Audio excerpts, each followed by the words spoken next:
Hey guys, SkittleRampage here. Welcome back to a new video. I do hope you're enjoying your day today. So about 2 years ago, I made a video where I talked about 10 things every Funko Pop collector should know. And here we are 2 years later, where I want to make a part 2 because I want to tell you 10 more things you should probably know. And of course, if you feel I didn't cover anything in this video today that you think collectors should know, leave a comment down below to help out your fellow collector. Before we jump into our topic though, 2 things. First up, I do want to say a big shout out to all the wonderful Patreon supporters of the channel. You guys are truly amazing for supporting myself and the channel. If you guys want to check out the Patreon, the link is down below. We have a Patreon Discord where we share a lot of information, news, restocked updates, links, and more. I don't really share that a lot in the front of the video. I figured I would do that every once in a while to promote the Patreon, as well as, you know, say thank you to you guys in front of the video too. And of course, like I mentioned, if you guys are interested, you can join the Patreon for like $2 a month. You get access to a fun community with over 200 plus people that you can make friends with, as well as all of the latest news information a little bit earlier than the videos. Now, the other thing I have for you is the question of the day as usual, which is, do you have any Funko Pops in your collection that's wearing a suit? And I'm gonna go with Leorio here from Hunter x Hunter. I feel like this might be difficult. Alrighty, so let's go ahead and kick off our 10 more things you should know as a Funko Pop collector list with number 1, and that is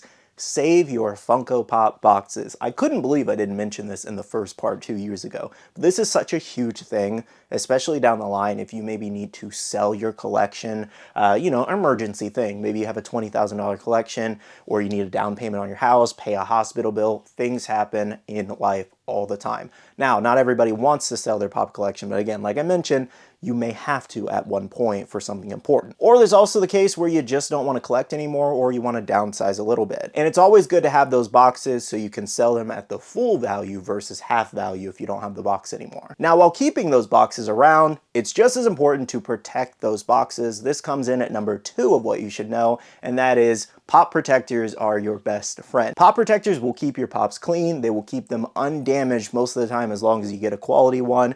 And just overall, it keeps them in good shape over the years. Now, of course, I know not everybody has the funds to just buy pop protectors for every single one, but I will say at minimum, maybe protect your more expensive ones, something like, you know, $50 and up. Because again, it goes back to keeping those boxes. You want to keep it in the best shape possible if you ever want to sell it, trade it, and just in general, it's always nice to have a good looking box, unless you don't care about the box at all. Some people crush them and throw them away. I cannot believe that. Now, this is where it gets a little difficult on recommending you brands for pop protectors, because some people don't like these brands, some people do like these brands.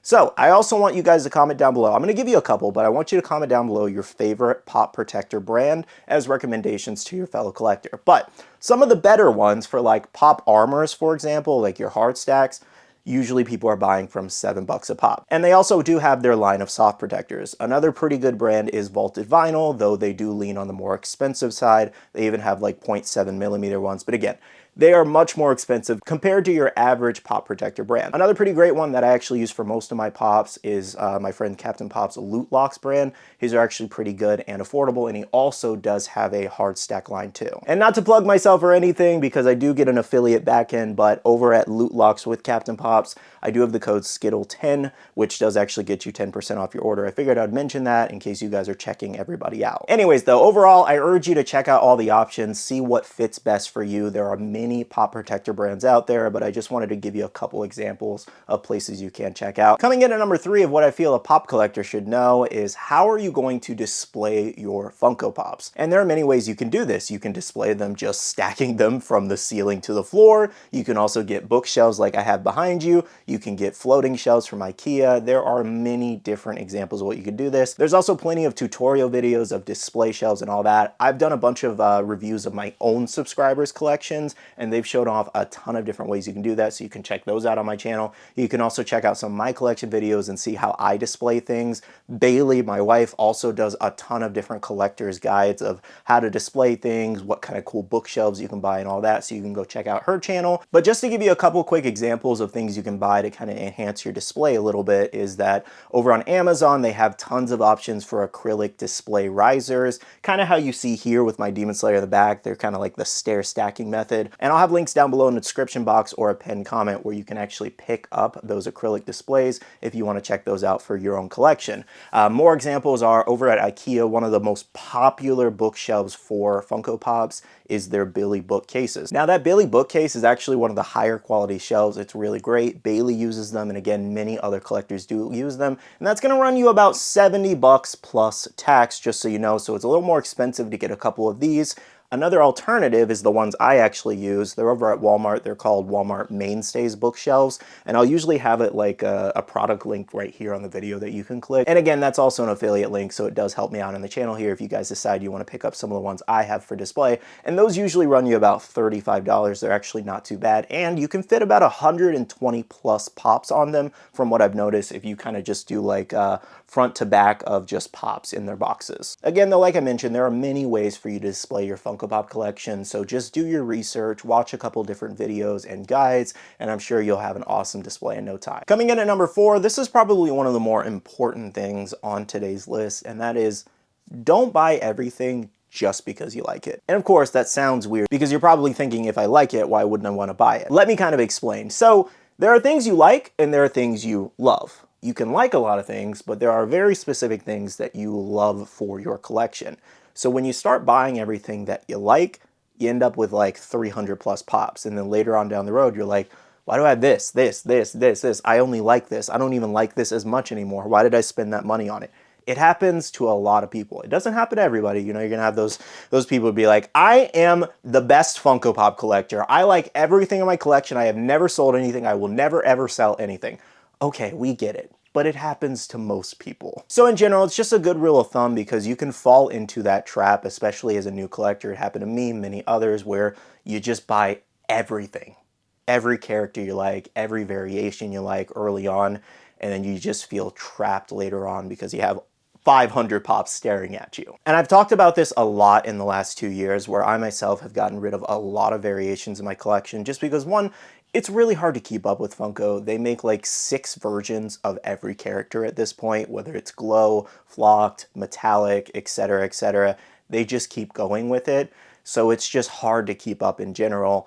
And I just realized that I don't need that many variations of that specific character. I will be just fine with one, you know? At our number 5 spot, this next one's actually been pretty highly requested from me, and I figured I would take this opportunity to not do a full-on video. I don't want to take up 8 minutes of your time of something I can explain in like 1 or 2 minutes. And that is, how do you get Funko Pop signed? Where are the conventions? What kind of pens do you use for the autographs? The best tip I can give you is to go over on Google and type in Comic-Cons for your specific state. So if it's Comic-Cons for New York or Comic-Cons for Florida, Georgia, etc., it will tell you every single con happening in that state for the rest of the year. And you can click on whatever Comic-Con you're interested in, go to their website, check their guest list, and that'll tell you who's attending. Another thing you can do is that specifically with voice actors, I've noticed, if you follow your favorite voice actor on Instagram or Twitter, 9 times out of 10, they're actually announcing what cons they're going to and when they're going to be there. So that's also a great way to keep track for your favorite characters. Now, as far as pricing goes, it's a little all over the place depending the person because your voice actors usually run a little lower, around $60 to $80,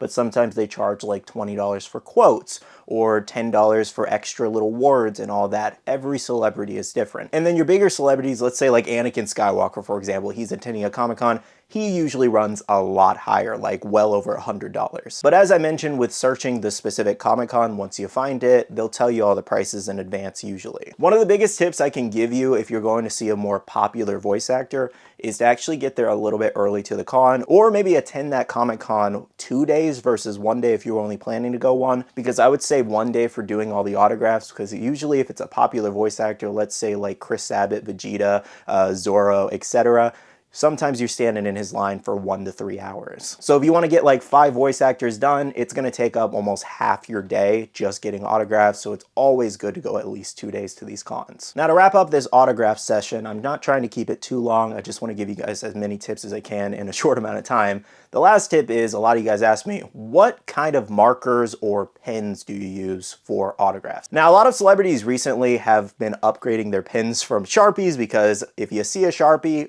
run away. It doesn't look good on the pop at all, and it will fade over time.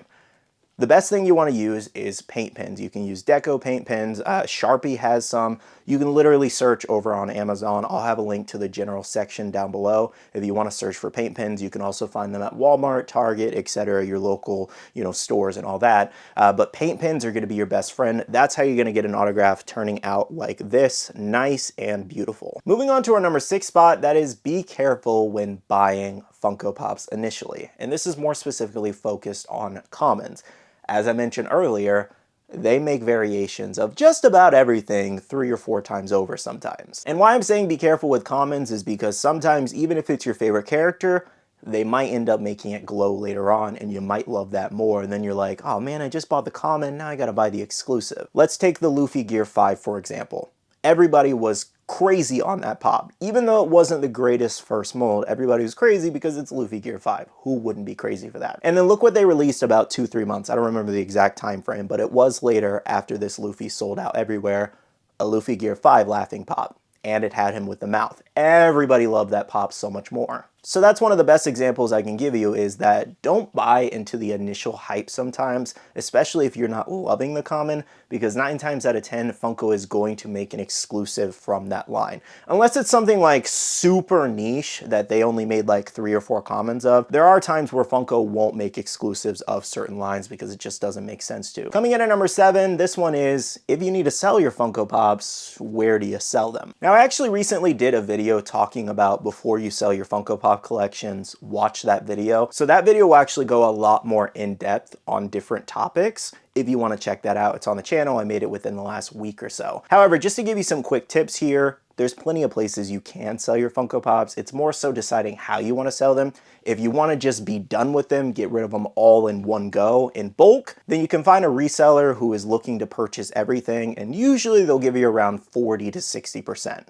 Now, some people offer less, but usually it's around 40 to 60. And if you're looking to find more people actually buying collections, just list your collection on Facebook Marketplace, for example. That's a great way to reach a lot of people, same with Facebook groups. Another option is comic book shops. Now, this isn't the best option most of the time because it depends the shop you take it to. So if you only have comic shops local to you and that's your best option at the time and you want to sell them all together, I would say shop around, because some shops are going to tell you 20%, some might tell you 40 or 50%.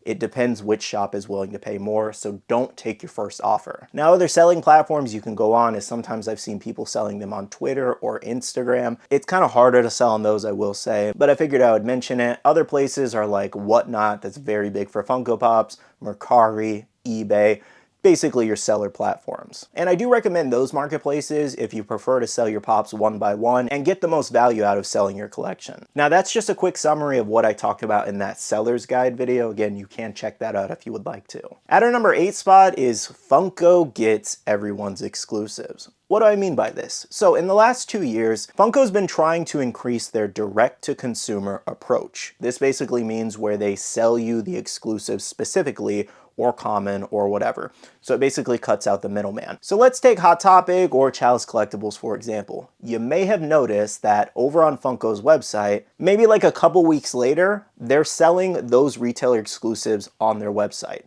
And again, this is all to increase their direct-to-consumer. Basically, they don't give all the stock to Chalice, they keep some for themselves to sell on their website, so they don't have to sell it to Chalice for like $8 a pop and make more money by selling it directly to you from their website. So that is something to keep in mind. If a Funko Pop happens to sell out at Hot Topic and you missed it, a couple weeks later, Funko will most likely drop it on their website. Moving on to my next point, which is number 9, and that is, if you miss something, Funko will most likely restock it these days.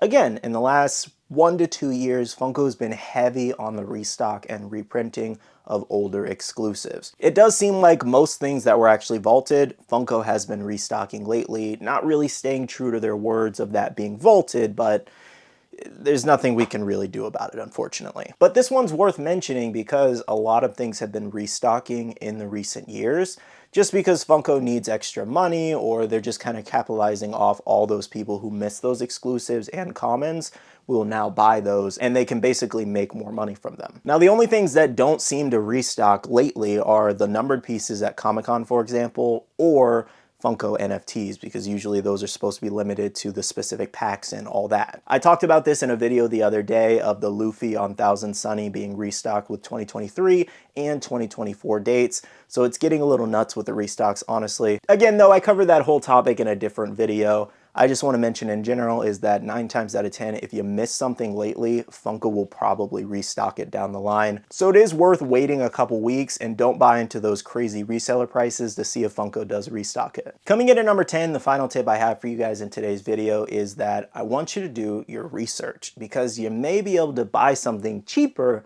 than you initially thought. So don't just buy the first listing you see. Check marketplaces like eBay, Whatnot, Mercari, Facebook pages, Facebook groups, and all that. Or even check the regular retail shops like Entertainment Earth or Funko or Chow's Collectibles. These places actively restock older pops, so you may see someone listing something for $60 and Chow's Collectibles could have listed it for $25. So it's always good to do that extra research so you don't overpay for something. You know what, for the heck of it, let's give you guys a bonus one at number 11, and that is special edition stickers versus regular retailer stickers like US official stickers. There is no difference between these pops. I see it all the time of people saying, hey, why is that GameStop sticker selling for $15 more versus this special edition sticker selling for, you know, $15 less? It's because one's the official sticker, one's the overseas sticker, and there's just a general dislike and hate for the special edition sticker amongst most people. So most collectors are actually willing to pay that extra cost for that official sticker so they don't have that silver special edition sticker in their collection. It is very weird. I'm not gonna lie, I've done the same thing too. I don't love the special edition sticker. I'm also US based, so it's much easier for me to get the regular stickers versus the overseas sticker that are everywhere else outside the United States. But just to let you guys know, there is no difference between the actual pops. It is just the sticker. Well guys, that concludes 10 more things you should know if you do collect Funko Pops. I do hope this video was helpful to you, and if it was, hit that like button down below and subscribe and click the notification bell if you're new here. That's everything from me though. Thank you so much for watching this video. I love you guys. I'll see you guys in the next one. See you guys later. Bye.